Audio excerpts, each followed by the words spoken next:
Good evening to everybody. We would like to thank Miriam Hamna Lewis for sponsoring this Torah from the Parsha, and it's in honor of her 30th anniversary of making Aliyah. And I think that the Dvar Torah that I'm about to say really encapsulates who the dedication of Miriam, and we hope and bless you that you should have a continued Aliyah, continue going up in Eretz Israel from one level to another level, in the sense of simcha and nachat and hatzlacha. And that's in Parsha Raphael. It speaks a lot about the centrality of worship. And the Torah tells us that we have to go to a specific place in order to bring the sacrifices. The Torah doesn't say it outright, but it says it in a very in a way which is not so clear. Instead of just saying you have to go up to Har Moriah and to Jerusalem, the Torah uses a phrase of Hamakom Asher Yivchar Hashem, that you have to go to a place which Hashem will choose. And the Rambam in Moreh Nevuchim, the God of the Perplexed, as others explain why Yerushalayim is not mentioned explicitly in the Torah. That's not the topic, but that's the language that the Torah uses, that you must go at a certain point in time. When you come into Eretz Yisrael and you want to bring sacrifices, there's going to be one place, and you must bring those sacrifices to the Makom Asher Yivchar Hashem, the place which Hashem is choosing. Then afterwards, the Torah repeats a phrase over and over again. The language of the Torah is that you should have to go to a specific side, and it says L'shichno tidrashu vata shama. You have to go there. Where's there? As we just said, to the place where Hashem will choose, and that place is a place where there is Shekhinah. L'shichno tidrashu. You have to go and seek out the Shekhinah. Ubata shama, and that's where you come and you bring your sacrifices. Now, the Rambam, when he speaks about the mitzvah of building a beit mikdash, what he does is in Hilchot Melachim, the Book of Kings, he quotes this pasuk. I'll repeat it a third time. L'shichno tidrashu uvata shama. You should seek out the Shekhinah, the place of the Shekhinah, and you should come over there. And the Rambam, though, in other places, in Hilchot Beit HaBechira, in the laws of the Beit HaMikdash, and also in Sefer HaMitzvot, the Rambam uses another verse, another verse to tell us where there's an obligation of like building a Beit HaMikdash. And he says, it's a pasuk, V'asur li mikdash v'shachanti betochan, you should make for me a mikdash, a holy place, and I will dwell in it. So again, we're not like dealing now with that question. Why does the Rambam bring in various places different verses?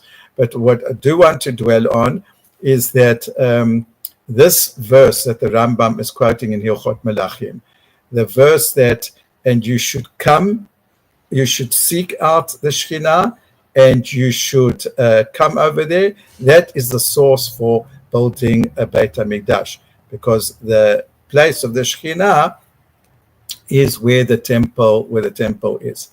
So it seems, and so Rabbi Zilberg, he explains that this pasuk that the Rambam is quoting is emphasizing the essence of like building a Beit HaMikdash, and the essence of how we have to approach going to a temple, to the Beit HaMikdash.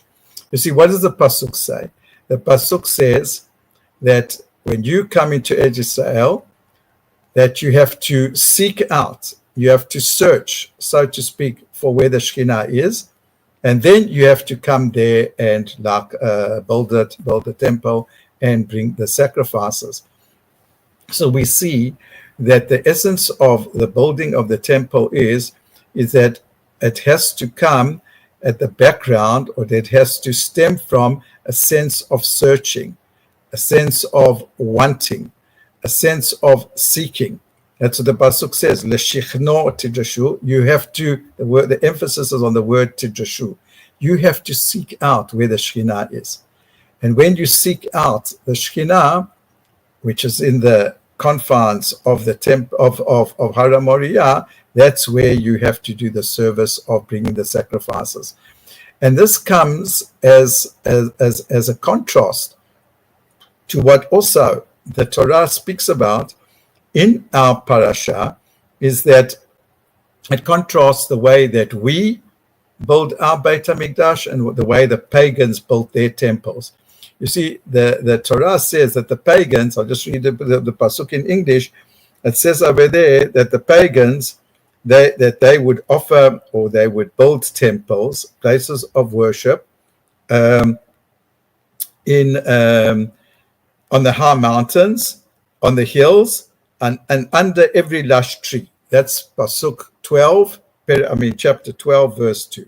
Again, the pagans, they would make their temples, in other words, their main temples, in every place, in the hills, high mountains, every lush tree. In other words, the pagan way of worship was to make things so readily accessible. There was no effort. You could go to wherever hill, wherever nice tree there was, and what you could do is you could sacrifice there. But the Torah says no, that making the temple and going there requires that a person searches for the Shekhinah. There's only one temple, and you have to seek out where that temple is. It's in Yerushalayim and Har Moriah, and that's where you have to do the pilgrimage, and that's what you have to do, is you have to bring your sacrifices there.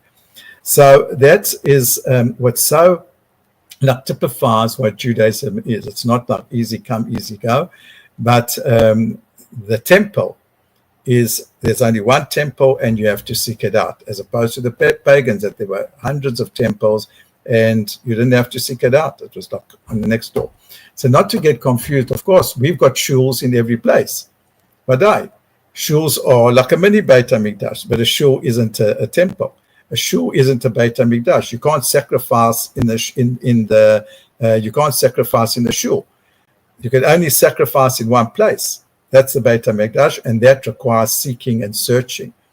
So Miriam, Shakach on your searching and your seeking and your wanting to come so much on Aliyah, and Be'ezrat Hashem you should go Michael at Chayo, as all of us. Shabbat Shalom Lekulam.